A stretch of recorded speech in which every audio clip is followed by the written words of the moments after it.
Why, sports supporters? Well, we got the unrivaled 101 basketball ratings, the 101 tournament basketball ratings in. And, wow, there's a real significant piece to these ratings that I think should raise a lot of eyebrows. Now, correct me if I'm wrong, all right? It was my understanding, the memo that I got, or the lecture that I got, from the legacy sports media and Angel Reese herself. Angel Reese just faced a harsh reality check in the top league, and it's not looking good. The stats are in, and let's just say she might not be as dominant as she once believed. Fans were anticipating a response, but no one expected this level of frustration. What set her off? Why is she so upset? And more importantly, what does this mean for the league moving forward? Stay tuned. This story is about to take an unexpected twist. We might have thought, maybe, that going into next year, some of the Me Too-ism within the WNBA we wouldn't have to deal with. Oh my God, those ratings for that Indiana Fever game are so good. Well, what about Me Too? Oh my God, the WNBA, nobody's been watching in the last 25 years, but we're watching now because of that one player. Well, what about Me Too? So let's break this down. Unrivaled just held its first ever one-on-one tournament, and the viewership went through the roof, higher than ever before. But here's the twist. Angel Reese, supposedly the biggest star in women's basketball, wasn't even part of it. That's right. The one time she decides to sit out, the fans show up in record numbers, like it's a Bianca concert.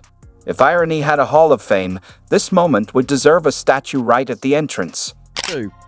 It's because of Me Too. Now, keep in mind, the lowest rated unrivaled game I believe I've seen this year, in fact, I think it might be the lowest too.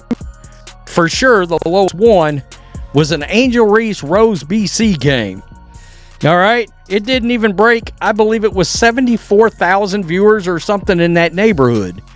Now, we're talking about a putrid rating here, right? Let's talk numbers because, well, they don't lie. Unrivaled's first ever one-on-one showdown was already generating buzz, but without Angel Reese in the mix, it absolutely exploded. We're talking record-breaking engagement.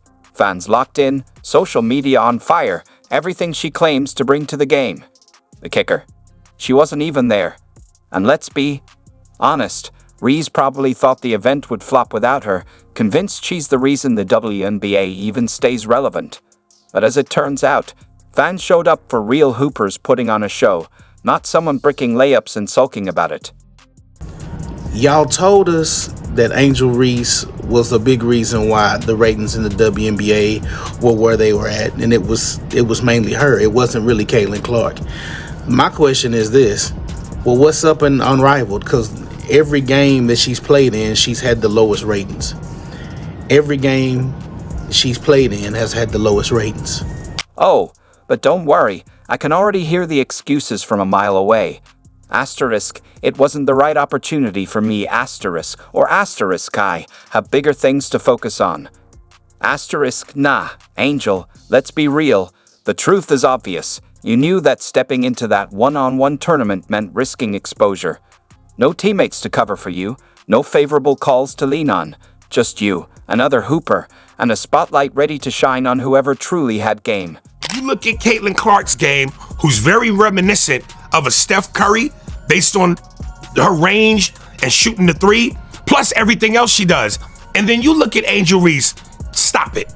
Stop it. There's a dude on the internet who cracks me up. Or on TikTok. He's put together a shitload of Angel Reese clips. And it'll say Angel Reese part 36. And it goes, Angel Reese going up for another layup. She misses. Bang! And I mean, dude, it's the funniest. Angel Reese special edition layups. Let's get bang! Fun fact, she shot 17% in the paint outside of the restricted area this year. 17, bro? Are we serious? And let's not forget, one-on-one is where real hoopers shine. This is where skill talks and hype walks. Players like Caitlin Clark, Kelsey Plum, and Sabrina Ionescu would have lit up the event, training shots, breaking down defenders, and putting on a show. But Angel Reese? Let's be real. she probably would have spent half the time complaining and the other half clanking shots. It's actually wild how this confirms what so many have been thinking. Angel Reese isn't the draw she believes she is. Fans clearly tuned in because they wanted to see elite basketball, not someone mean-mugging after a layup like she just ended world hunger. And you know what the funniest part is?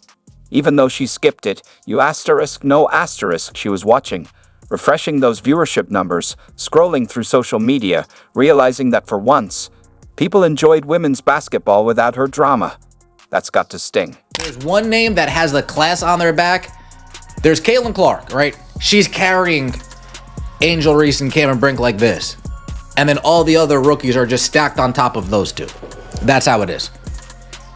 I'm not even sure if carrying is the right analogy. It's Caitlin Clark, and she's dragging Angel Reese and Cameron Brink like, come on, girls.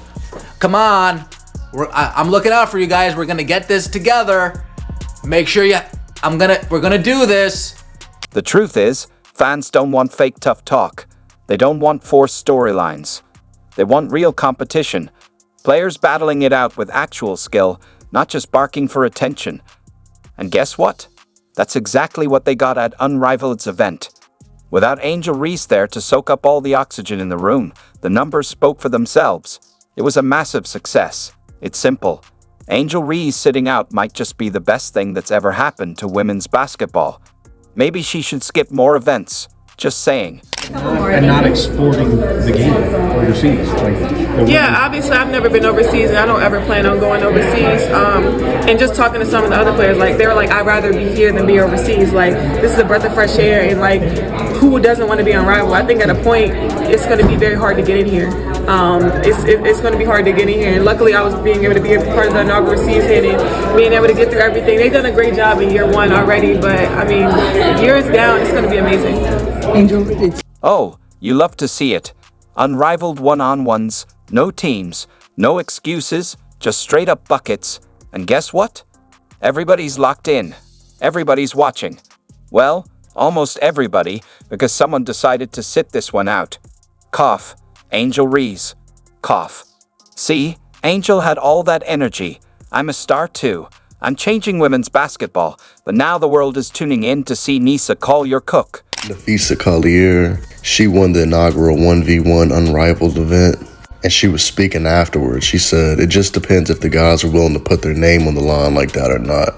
Them dudes ain't doing it. They egos is way too big. You imagine 1v1, you getting cooked 12-0, you lose, they ain't gonna. Angel had a chance to be there.